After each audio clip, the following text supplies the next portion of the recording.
What's going on, everybody? As usual, welcome back to the dinner table. And I hope everybody's having a good week and a great Friday. And this is actually a particularly great Friday because today is my sister's birthday. So, happy birthday to you, Sister Lou. I wish you many, many more blessings and more birthdays to come. And I love you so much. Thank you for all of your support and everything you do for me. And this case is actually for you, girl. You've been suggesting I do this case for a couple months now, so hey, today is your special day, so don't ever say I didn't do anything nice for you, okay? So without further ado, wait, 1 second. Just a quick little announcement. If you're able and have the ability to, make sure you use your voice and you get out there and vote in this election. All right, y'all, I'm not gonna put too much on it. That's all I wanted to say. So, without further ado, let's just dive right into it. Grab your wine, grab your popcorn, and let's get it poppin'. That's what it's all about. Guns and butter, baby.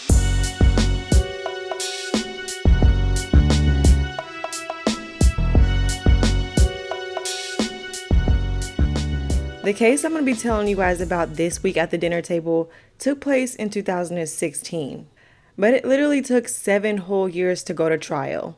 And the guy that I'm going to be telling you guys about, you may have actually seen him on TikTok because that's where he kind of went a little bit famous because of all of the craziness that took place in the courtroom. If y'all recall seeing this light-skinned dude with tattoos all over his face, and then at some point he had like this patch or something on the back of his head. Well, whether you do or don't recall what I'm talking about, I'm going to be telling y'all about the murders committed by Brice Rhodes. So back in 2016, Brice Rhodes was arrested for a triple homicide. And ever since his arrest in 2016 up until he went to trial in 2018, he was causing all types of ruckus in the courtroom. At one point, he even called the judge a sex offender. He threw a bottle full of hot urine on the prison guards, and he was even spitting like a llama on people. Yeah, he was definitely out here being a nuisance, looking for attention, and just delaying his trial for as long as he could. But don't worry, I'm gonna tell y'all all about what landed him in court to begin with. So to give you a little bit about Brice Rhodes' background, he was born in, I believe, September of 1990 in Louisville, Kentucky. He grew up with his mom, his younger sister, and a handful of brothers. And it was said that he had kind of a rough childhood filled with trauma and abuse. And he himself said that he was abused and suffered as a child, leaving him to face years of internal trauma. You see, his childhood was a little bit chaotic and not really ideal if you're trying to raise a healthy young child. He was raised mostly by his mom, Shauna, but later on in life, I'm not exactly sure at what age, his mom and his stepmom got into a pretty bad custody battle over him. His biological mom did end up winning the custody battle, but this caused for a lot of animosity between the two families, leaving him kind of just stuck in the middle. It can also be noted that he had an extremely low IQ, and he struggled with ADHD and bipolar disorder. And when he was 15 years old, it was said that he had the cognitive ability of a preschooler, so that's pretty bad. And not only that, but he also had trouble processing and retaining information, which meant that he fell pretty far behind his peers in school. And not only was he struggling in school with his cognitive development, but he was also struggling with his anger, and he was constantly getting in fights at school. But it was his stepmom who seen that he was struggling and falling behind in school, and she was actually pretty decent and tried to get him help. However, his mom really didn't see the need to get him help. She thought he was fine. So he continued to suffer in silence. And he was also described as somebody who was incredibly lazy. If it had anything to do with work, he avoided it at all costs. I mean, schoolwork, chores, getting a job, you name it. He would avoid it. And then to put the cherry on top of the cake, he also struggled with trust issues due to the custody battle that he had to endure when he was just a child. Now, moving on to his teenage years, I'm not sure if he graduated from high school or if he dropped out, but at some point, he ended up leaving school. I want to say he dropped out. But either way, when he was done with school, he didn't have no real dreams or aspirations as to what to do next with his life. All he really ever wanted to do was be in a gang. I don't know what it was about being in a gang, but he just wanted to be a thug. He wanted to be a part of that life, and he just wanted to be down with somebody's crew. I guess by joining a gang, this was his way of feeling accepted in life. I don't know. I'm not judging nobody. There's nothing wrong with wanting to be a part of something. The only problem was no gang wanted him. And it's crazy because I've never heard of a gang turning down members. I honestly thought it was a pretty quick process. Somebody approached you, said they wanted to be down, you jumped them in, and boom, they in the gang. But apparently not, especially in Brice's case. So y'all listen. He was going around from gang to gang. He didn't care which one it was, red, blue, pink, orange. He didn't care. He just wanted to be down. He was going around begging on his hands and knees, please y'all let me in, just jump me in. But he was getting turned down left and right. So after being turned down by every gang that he wanted to join, he made it his mission in life to prove to these gang members that he was hard and he was about that life. And he was ready to do whatever in order for at least one of these gangs to accept him. So the first thing that he decided to do was to participate in an armed robbery because he thought that this was one of the best and easiest ways to impress a gang. However, this didn't impress no damn body. It actually set him down a path of more destruction and more buffoonery. So on April 24th, 2009, he's now 18 years old. So he and about 8 to 10 other young dudes from around the way decided that they were going to rob a group of teenagers at gunpoint. So Brice and his little crew were hanging around the Boys and Girls Basketball Club in Jeffersonville when a group of about 4 teenagers, both boys and girls, left the basketball club. And as they're sitting on the bench waiting to be picked up so that they can go home, when Brice and his crew swarmed the teenagers at gunpoint wanting to rob them. One of the young dudes was holding a semi-automatic handgun and he handed it to Brice. And then Brice, feeling like he had something to prove, took the gun and he placed it against one of the teenagers' head and he's like, "Give me all your shit! Give me all your stuff!" And the teenagers immediately started emptying out their pockets, giving them everything they had. When it was all said and done, Brice and his crew walked away with a measly $45 and 2 cell phones. After they robbed him, they fled the scene and the teenagers, of course, immediately reported what happened. After only a couple of days, Brice was tracked down and identified by the teenagers as the gunman. He was arrested and charged with armed robbery, to which he was found guilty and sentenced to 6 years in prison.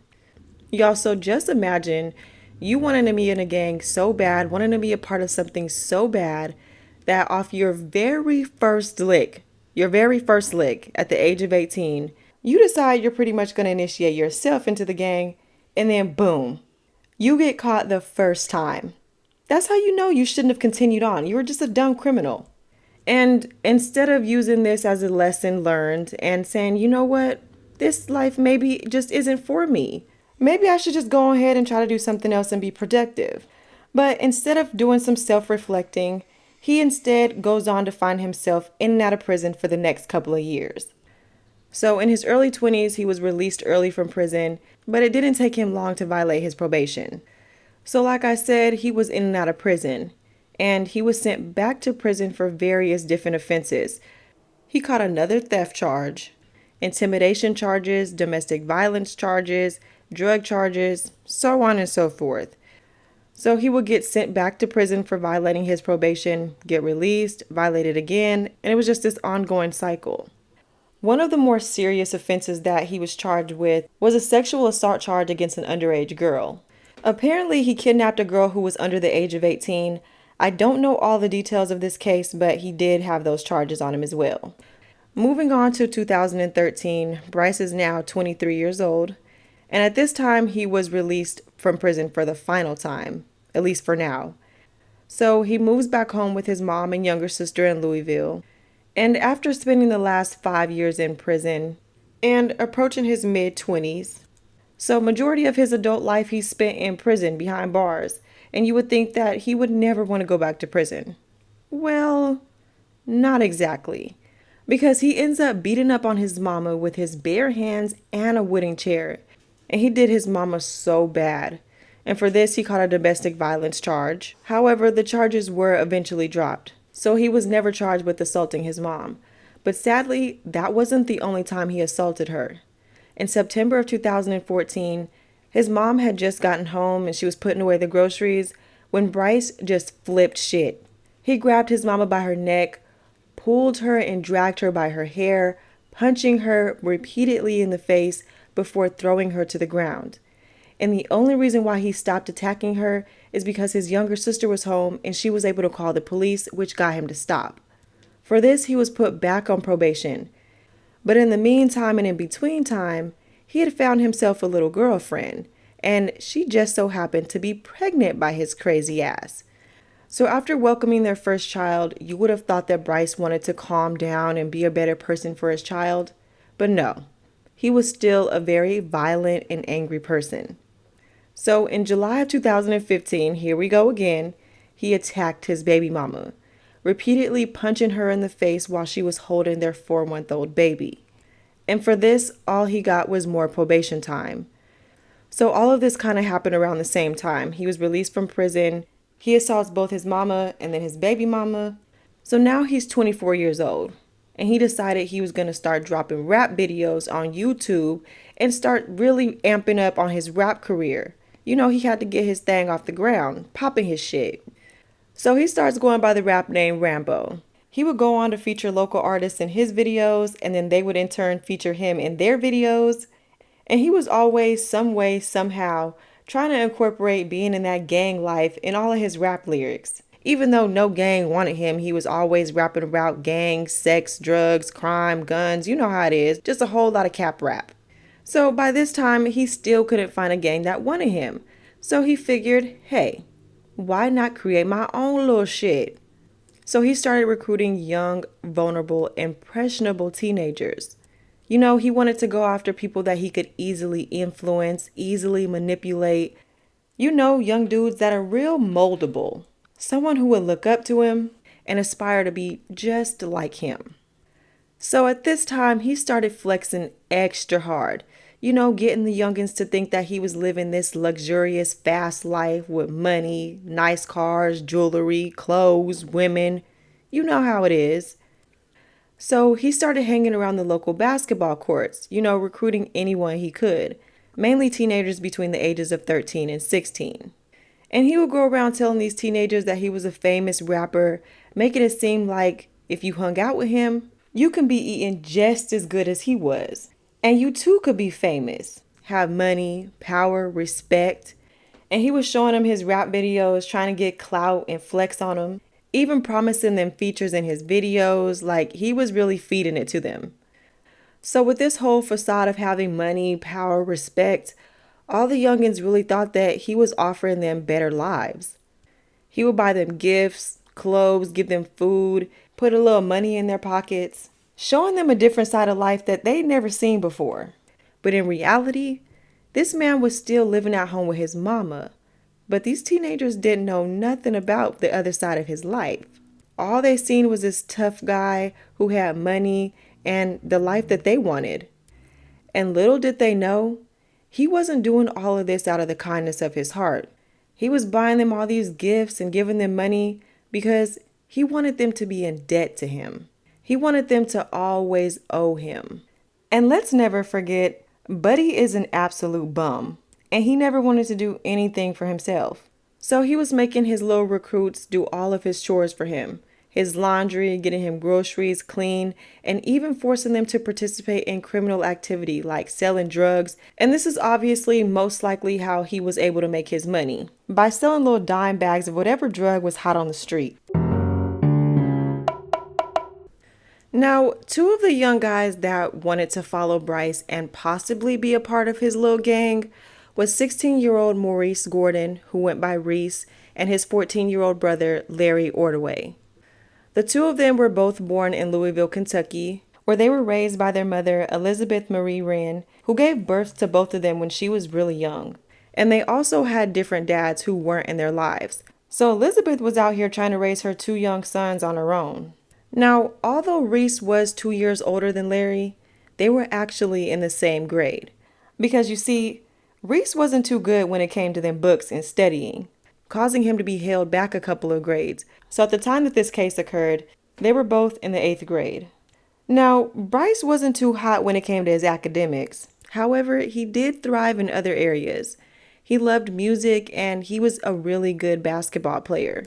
And Larry, on the other hand, was a straight honor roll student who made pretty good grades. And not only was he good with the books, but he was also good with sports as well. And just like his older brother, he can get real hoopy out there on the court. Larry could also be described as a kid who was just good at everything. And the two of them were inseparable, basically twins. Wherever you've seen Larry, you've seen Reese. Wherever you've seen Reese, you've seen Larry. And Reese didn't exactly have it easy growing up because when he was only 14 years old, he was sent to a summer camp that was ran by the local police department. And this camp was low-key like military school. It was designed to whip at-risk kids right into shape. However, Reese was treated terribly. It was reported that he was bullied and mistreated by the officers who ran the camp. And it wasn't just Reese who was singled out. It was a lot of other young kids who were mistreated there as well. The officers would wake them up in the middle of the night, take them out in the freezing cold, and make them do non-stop push-ups while calling them names. And this low-key gives me drill sergeant basic training vibes. But unlike the controlled environment at basic training with the drill sergeants, these threats and physical abuse against the teenagers was actually real. Sometimes they would even be denied food and water, having them resort to drinking rainwater like they were that thirsty. So nobody who went to this camp really had it easy. So fast forwarding to 2016 when this case takes place. Like I said, Reese was 16 and Larry was 14. At this time, they're kind of in vulnerable times in their lives, needing some sort of male guidance. And this is when they meet Brice. And it was said that before they came in contact with Brice, they were described as really good kids who wouldn't hurt a fly. Genuinely good, nice, respectable, happy teenage boys. Now, Larry and Reese didn't meet Brice based off the stipulation that they were going to be joining his little gang. You see, before I delved deep in my research, I was under the impression that they had met Brice, on the basketball court. He was out there kicking it, trying to impress them, and that's how they met. But no, y'all, I was completely wrong. He actually met them because he was dating their mom. So basically by default, while he's dating their mom, he obviously then meets them. Now in his eyes, he sees this as the perfect opportunity. He's like, oh, hell yeah. Two young, impressionable teenage boys right here at my fingertips? This is wonderful. So he took them under his wing, started kicking it with them real tough, hanging out, trying to be the cool stepdad, homie, gang leader, all of that in one. And he starts pulling out all the stops trying to impress them, buying them gifts, taking them to get food, buying them new clothes, taking them to parties, just introducing them to this fast life that they've never had before.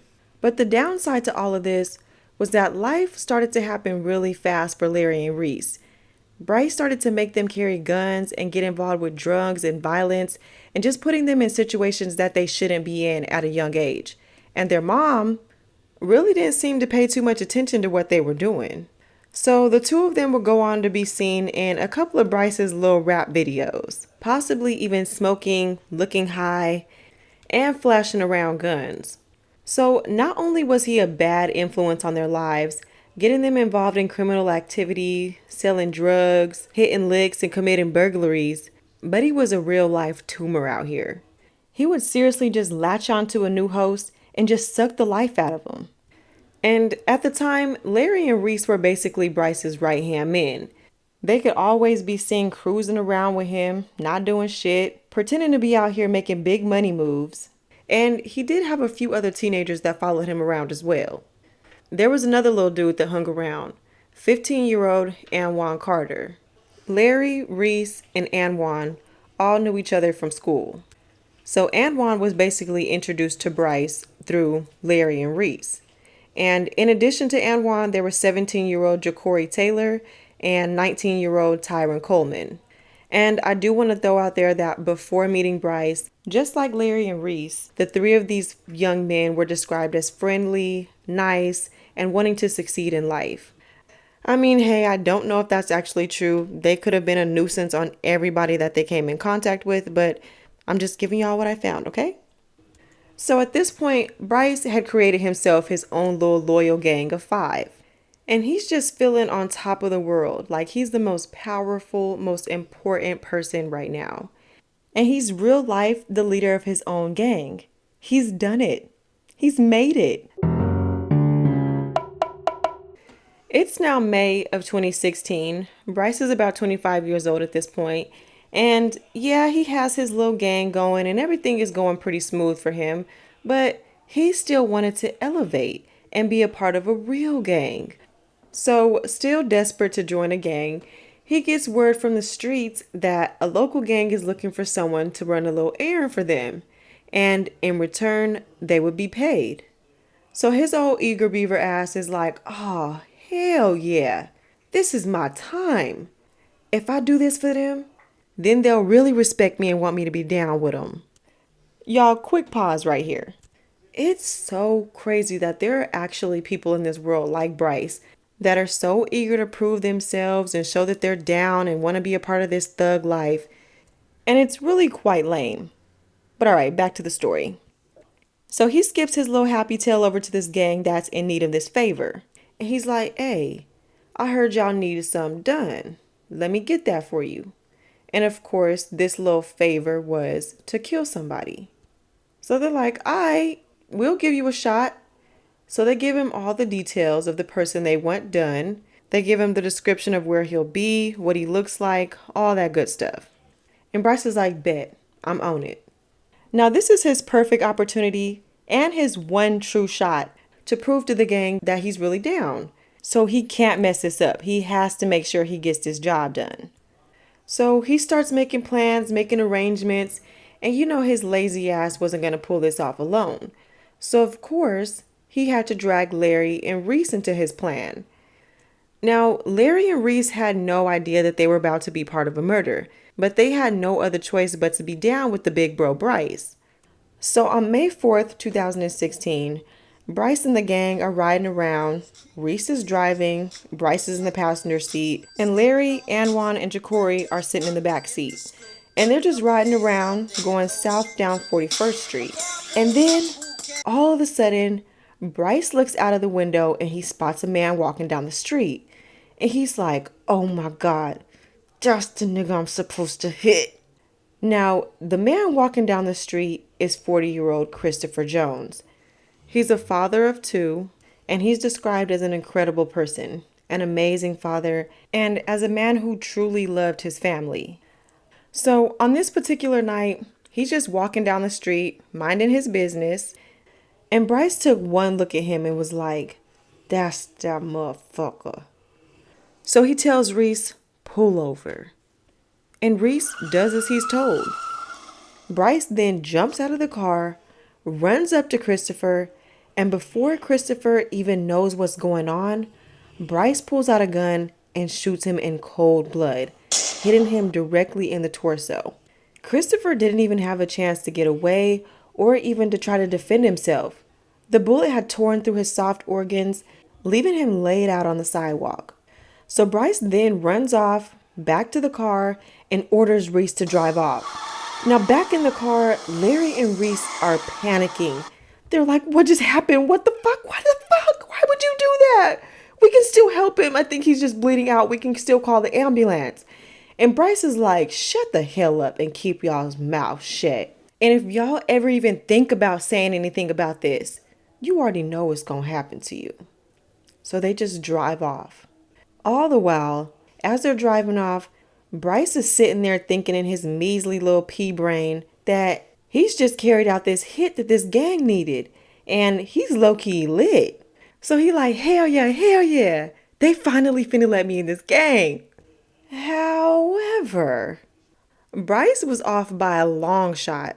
In fact, Christopher Jones wasn't the person the gang ordered the hit on. So this idiot just killed an innocent man for nothing. And back at the scene, Christopher is still laid out on the sidewalk bleeding out. And luckily, a passerby found him and called the police. Luckily, he was still alive and was able to be rushed to the hospital. However, due to his injury, he unfortunately didn't make it.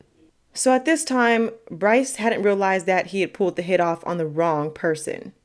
So he moving around like he just pulled off his first successful kill. And he just happy as a clam right now. He's on cloud nine. And he decides he wants to reward the crew with a little treat. So he takes Larry, Reese, Anwan, and Jacory out for a little celebratory meal.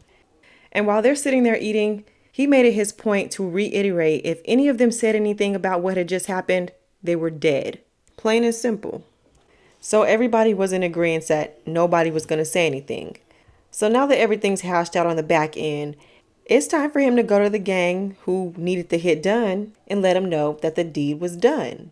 And it's at this time when Brice finds out that he murdered the wrong person. So looking like a real fool, not only did he not get the money for the hit, but he wasn't initiated into the gang, and this man is standing there looking like a freaking idiot right now. Egg all over his face. The police did open a murder investigation into Christopher's murder, but because it was basically like a drive-by shooting, Christopher had no connection to Brice or any type of gang activity, and because there was no witnesses and no way for police to really link Brice to the murder, Brice was in the clear. However, even though they were all in the clear at the moment, Larry and Reese were still freaked out because they didn't sign up to be a part of this life. But all in the same breath, they were still keeping their mouths shut. And even though they did keep their mouths shut, they could not forget what had happened that night. And over the next couple of weeks, Larry and Reese started to really avoid Brice. They didn't want to be anywhere around him. Their goal was to just keep their distance from him for as long as they could. But when they did happen to be around him, it was super uncomfortable and just awkward tension. So not only did they not want to be around Brice, but they were also super paranoid that they were going to get caught for their part in the murder. And if you remember, Reese was the getaway driver. And y'all already know that the getaway driver is just as guilty as if you actually committed the murder itself. So they're over in their little neck of the woods worried about what they got to be worried about. And Brice is over in his neck of the woods paranoid that it's only a matter of time before Larry and Reese go to the police and rat him out. So before he could let that happen, he decided that he needed to do something about it. Seize control of the situation. And just like all the bright criminals that we discuss here at the dinner table, he decided to take matters into his own hands. On May 21st, 2016, just 17 days after the senseless murder of Christopher Jones, Reese and Larry are trying to go on about their lives and forget all about this incident with Brice. And their families are planning a celebration because the two of them are about to continuate from middle school. So this is supposed to be a happy and joyous time in their lives right now. However, this is about the same time when Brice decides it's time to take action and carry out this brilliant plan that he put together. So on the evening of May 21st, Brice tells the boys that he wants to throw them his own little continuation party for them. So having his mama's apartment all to himself for the night, he has this plan all figured out. Inside the apartment, waiting for Larry and Reese, is Anwan, Jacory, and Tyron. Now, at first, Larry and Reese weren't suspicious of anything because, this is just like any other get-together kicking it at Brice's house. Nothing seemed out of the ordinary at all. It's the same old crew doing the same old stuff that they always do. So they had no idea that they were walking into a trap. And just as they're starting to get settled in, get relaxed, Brice flips the script and just starts going in on Larry and Reese. And he just keeps repeating, "Y'all stole from me. Y'all stole from me. Everything I done for y'all gonna steal from me?" And they're sitting there looking like, what? Wait. What you talking about? We ain't never stole nothing. No. We would never do nothing like that to you, B. You already know. We loyal. And then out of nowhere, he starts accusing them of snitching on him about the murder. In his mind, they had either already told somebody about what he had done, or worse, gone to the police about it. And even though there was never any evidence to convince Brice that Larry or Reese had actually gone to the police or said anything about what he had done, he did catch wind that they had already told their mom about what had happened. So they were in defense mode. They were trying to protect themselves. They were like, "No, bro, come on now. We would never snitch on you. We would never do nothing like that. Like, come on now. You got to believe us. What we're telling you is true." Now, I don't know if this part is true. I highly doubt it is, but I found it during the research and I figured it'd be good for context. So here it is. Now, it's said that apparently Reese was getting so hostile and so defensive, he picked up a knife and started waving it in Brice's face. So, in this situation, Brice felt like he had to defend himself. So, he then grabs the knife from Reese and starts smacking him in the face with it. And then he starts hollering and going in about how he gonna violate the both of them for what they've done. And at this point, Brice orders the other three, Anwan, Jacory, and Tyron, to drag Larry and Reese into the bathroom and lock them in there. So while they're locked in the bathroom, Brice calls this little meeting with the other crew members because he wants to get a vote on whether or not Larry and Reese should live or die. And believe it or not, it's said that the four of them real life came together and voted on Larry and Reese's lives. Now, Anwan did later testify and say that he voted no, but the other two ultimately voted yes, that Larry and Reese should die. So apparently Anwan's vote didn't really matter. Brice instructs all three of them to grab Reese from the bathroom and drag him out first. So once Reese is out of the bathroom, Brice then ties his hands behind his back with a belt, then shoves socks in his mouth, places a beanie over his head so that he can't see anything, and then starts going to town. He's whipping his ass. He's beating him, punching him in the face, just completely pulverizing him. So he beats him over and over and over again until Reese finally hits the floor. And while all of this is happening, Larry is still locked in the bathroom and he can hear everything that's going on. He can hear his older brother screaming, shouting in pain, pleading Brice to stop. So Larry's in the bathroom screaming and crying, pleading him, please, we're innocent, stop, don't do this, my brother. And even with the pair of socks in his mouth, Reese's muffled cries could still be heard. He was pleading for his life. Please, Brice, don't do this. I haven't done anything. Please, Brice, listen. But he was in an angry rage. And it's at this point when it's said that 19-year-old Tyron hands Brice a knife. And Brice is like, oh, okay, yeah, let's take this up a notch.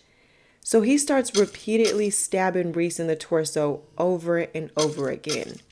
Reese is screaming in pain. Oh, please stop, stop, this hurts, stop. And Larry's still in the bathroom pleading Brice to stop. Once he gets all his licks in, he then holds the knife in 15-year-old Anwan's direction. And even though Anwan supposedly voted no to even killing them in the first place, he still grabs a hold of the knife that Brice is holding in his direction because at this point, we're all in this together. We're a gang, this is what we gonna do. So Brice then instructs Anwan to stab Reese once. So Anwan does it. And then Anwan hands a knife to 17-year-old Jacory, and he's instructed to do the same thing. So he too stabs Reese. The only person that didn't actually participate in the stabbing was Tyron. So when it was all said and done, Reese was left there laying on the floor bleeding out. So Brice is like, we still got one more to finish off. So he tells them to go get Larry from the bathroom. So they go to the bathroom and drag Larry out kicking and screaming. And it's at this time when he sees his brother laid out on the floor and he starts screaming and crying. But Brice didn't care about none of that. He does the same thing that he had just done to his brother. He ties Larry up, he puts a pair of socks in his mouth, a beanie over his head, and he starts beating the shit out of him. Then he does the same thing. He starts stabbing him. He hands the knife to Anwan, then to Jacory. So with both teenagers now laid out on the floor, bleeding, it's now time to move on to the next part of this plan. And they've now carried on to the early morning of May 22nd. So Brice and the other three teenagers load Larry and Reese's bodies into some wooden crates, then put them in the back of Brice's car. Brice then drives the bodies to an abandoned house a couple of blocks away. Once at the abandoned house, he places the wooden crates in the backyard of the abandoned house in a pretty grassy area that doesn't seem too noticeable to the naked eye. And he thinks he's being real discreet. So in the middle of the night, he sets the crates on fire. And his smartass thought that this was the perfect idea. No one was going to see him. No one was going to notice this big ass fire at this abandoned house. Wrong. He actually created such a big ass scene that everybody in the neighborhood noticed. So while Brice is at this abandoned house set in the neighborhood ablaze, back at his apartment, the other three are trying to clean up this crime scene. And it's a bloody mess. So they're trying to scrub blood off the walls, all in the carpet. I mean, it was a pretty chaotic crime scene. So they had a lot of cleaning to do. When they think they've cleaned enough and when Brice is satisfied with the cleanup, he takes his little gang out for another celebratory meal. You know, he got to reward them for all this help. So after they eat, he drives them home and he seemingly goes on about his day. But the very next morning, police arrive at this abandoned house because, like I said, this wasn't no little fire. The neighborhood noticed. So when the police get there, they notice these two burnt bodies laying out back. They have no ID on them, of course, and this meant that it was going to be really hard to figure out who these bodies belonged to.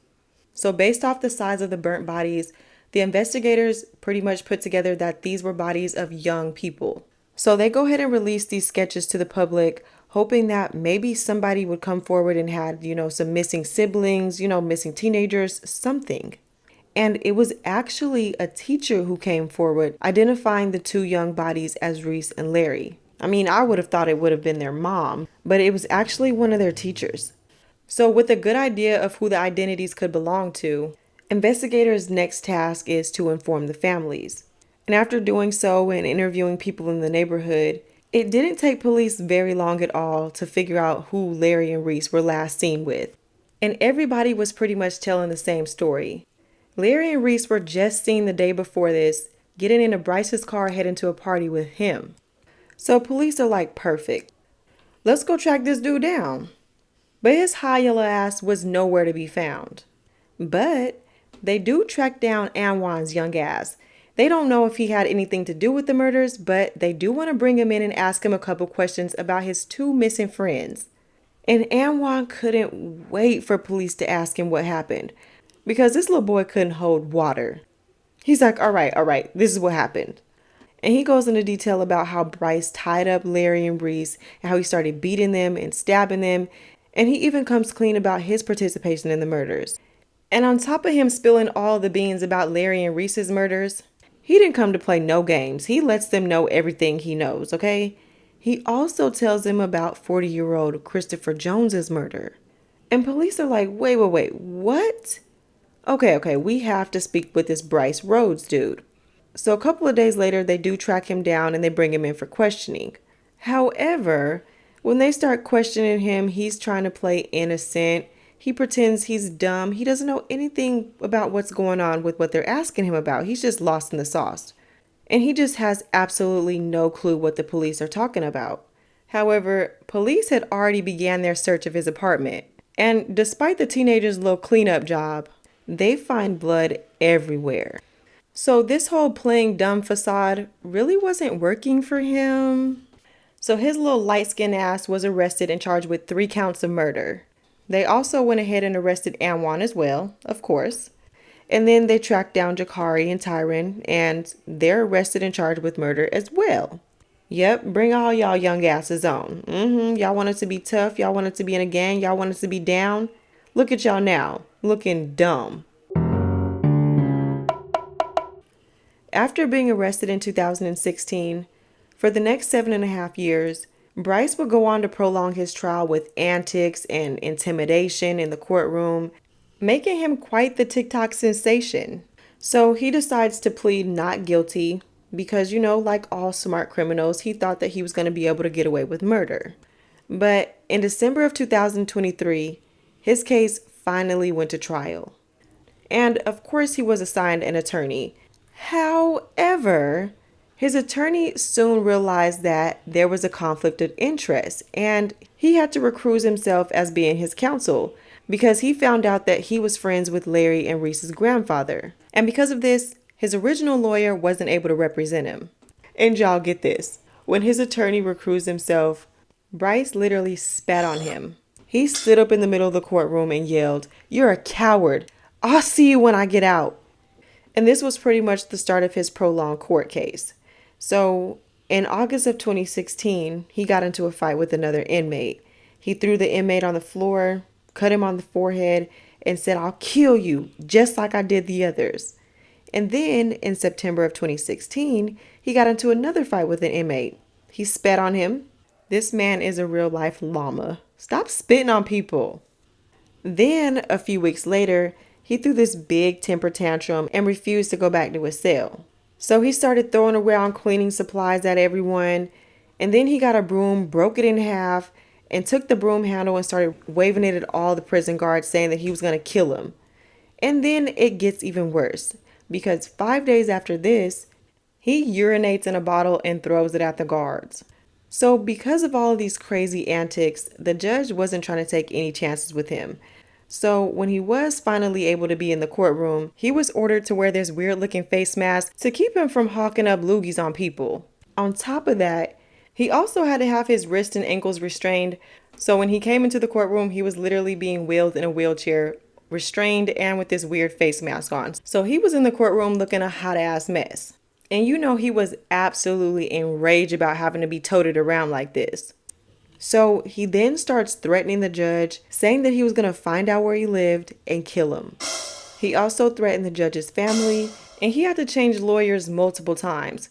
But it didn't stop there, because in January of 2017, he gets another charge tacked onto his already extensive list of charges because his ass tried to escape from prison. You see, they found a hole under his bed that was obviously dug with something that was unauthorized. And then to add to his antics, he also started sending threatening letters to Anwan, Ja'Cory, and Tyron. He called them rats and saying that they were all going to be exposed, and we all know how hard it is for a snitch being in prison. But for all of this, it just added on more offenses to his charges.